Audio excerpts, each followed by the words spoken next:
Hi and welcome to Chris Ryan Golf. We are at the Belfry again today and we are in the TaylorMade Performance Centre. In this video we are going to give you 3 key points that you can focus on to ensure you are hitting up with the driver. So hitting up with the driver, we know for 90% of golfers is going to increase how far they hit the golf ball. If your club head speed is in excess of 100, 105 miles an hour, hitting down on the ball a little bit might not cost you too much. But for the majority of the golfers who are watching this video, your club head speeds will be considerably lower than the average tour player, and therefore hitting up on the driver is massively important to maximise distance. It is an easier game if we can hit the ball further from the tee. Far too often I see lots of golfers saying it's not about distance, it's about accuracy. Well, it is about accuracy, but you won't see many golfers winning major tournaments hitting the drive 220, 230 yards. It is an easier game, as I say, if we can get that ball a little bit further down the fairway. You'll have a shorter iron in, you'll be closer to the green, your putting will improve, etc, etc. It has massive knock-on effects to the game. So 3 things that you can do or that you can check to ensure that you're going to hit up on the golf ball. And the first point is all based around setup, and it's making sure that we set the sternum relative to the ball in the correct fashion. So point number 1 is get the sternum behind the golf ball. So the way we do that is, first of all, we position the golf ball up in the stance, okay? About inside the left heel would be pretty good for most golfers. It might vary a little bit depending on the golfer, depending on the swing shape, but for the purpose of this video, we're going to go just inside that front heel, okay? That moves the ball slightly to my left as I stand here.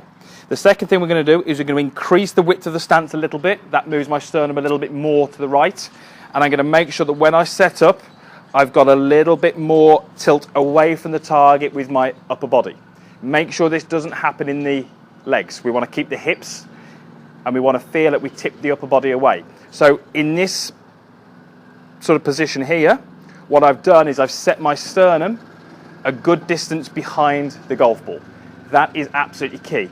All too often I'll see the ball forward, but I'll see the sort of upper body chase after that golf ball, trying to get that golf ball a little bit more in line with the head maybe, and we see the sort of spine maybe tilt towards the target and the sternum is too much in line with the golf ball. So point number 1 is to ensure that the sternum is a good distance behind that golf ball, okay? So that's point number 1.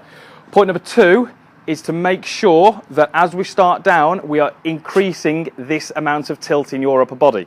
What do I mean by that? Well, what we don't want to do, which I see all too often, is I will see decent starting position, I'll see a backswing, and then we'll see this movement here. So now you can see how my upper body is tilted the opposite way.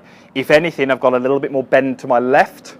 What we actually want to try and feel is that by keeping my head about still and by starting to move my hips towards the target, I will slightly increase the amount of tilt in my upper body. This is going to be absolutely vital if we really want to hit up on that golf ball. So point number 2 is to increase your side bend, we call it, which is how much I'm bent to the right, by keeping my head still and using my legs correctly, starting to feel a little bit of a bump towards the target as I begin to rotate. That is going to help me hit up on the golf ball. That is point number 2. Point number 3 is to ensure that we are rotating through the golf ball. Why do I say that? Well, why I say that is because if I slow down my rotation, the golf club will probably end up getting flicked past the hands through early release. This club may well hit up on the golf ball, but I'm also going to massively increase the amount of loft that's on my golf club. So I will hit up with lots of loft. That ball is going to go off into the sky. It's going to be in the air for a long time. It's not going to go very far. We want to try and feel that through rotation of my body, which is causing my left shoulder to move in this fashion. That's causing the left hand to increase in height. That's going to help me hit up on it, but I can maintain a better dynamic loft on the golf club. We don't want to simply stop the rotation and flick the club past the hands to get that club to work up on the ball. So, 3 key points. Number 1 is all about the setup, getting the sternum set behind the golf ball. Number 2 is all about keeping the head behind the ball, but starting with the lower body, starting with the hips and the pelvis. And number 3 is making sure through the impact we are continuing to turn through and feeling like we actually get a little bit taller in the legs, starting to straighten the legs a little bit. That's going to cause the pelvis and the hips to rise a little bit, and that's going to help the handle move upwards through the ball, which is going to help us hit up, but maintain a better dynamic loft on the golf club. If you can do those three things, you should be able to make sure that your club is rising through impact, it's moving away from the ground, and if you can do that, you will probably find that you get a slightly different ball flight. It might start a little bit higher, but it's going to be more like a rainbow flight.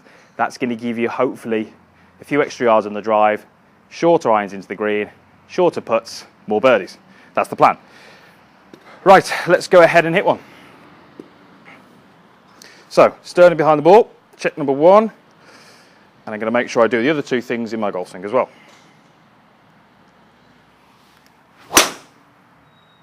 Okay, and that was a great flight. Similar to what I said there, started pretty high, but didn't spin high, just kind of that rainbow flight. That's going to come down with a lot of forward roll when it hits the ground. The descent angle was pretty good. That's exactly what we're after. Just do one more.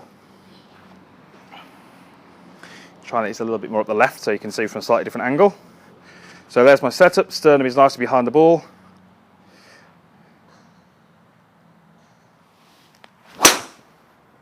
Okay, and again, a very, very similar ball flight on that one. So if you can remember those 3 points, implement them into your next practice session. It will give you better angle of attack into the golf ball, better launch conditions, more distance, hopefully guaranteed. And that will help you play better golf. So thank you very much for watching the video. If you've got any comments, you can post those in the box down below. There is also a like button down there, so if you like the video, please click on that. And if you haven't done already, then please subscribe to my channel as well. There are videos going up weekly. It just means that you won't miss any of the content.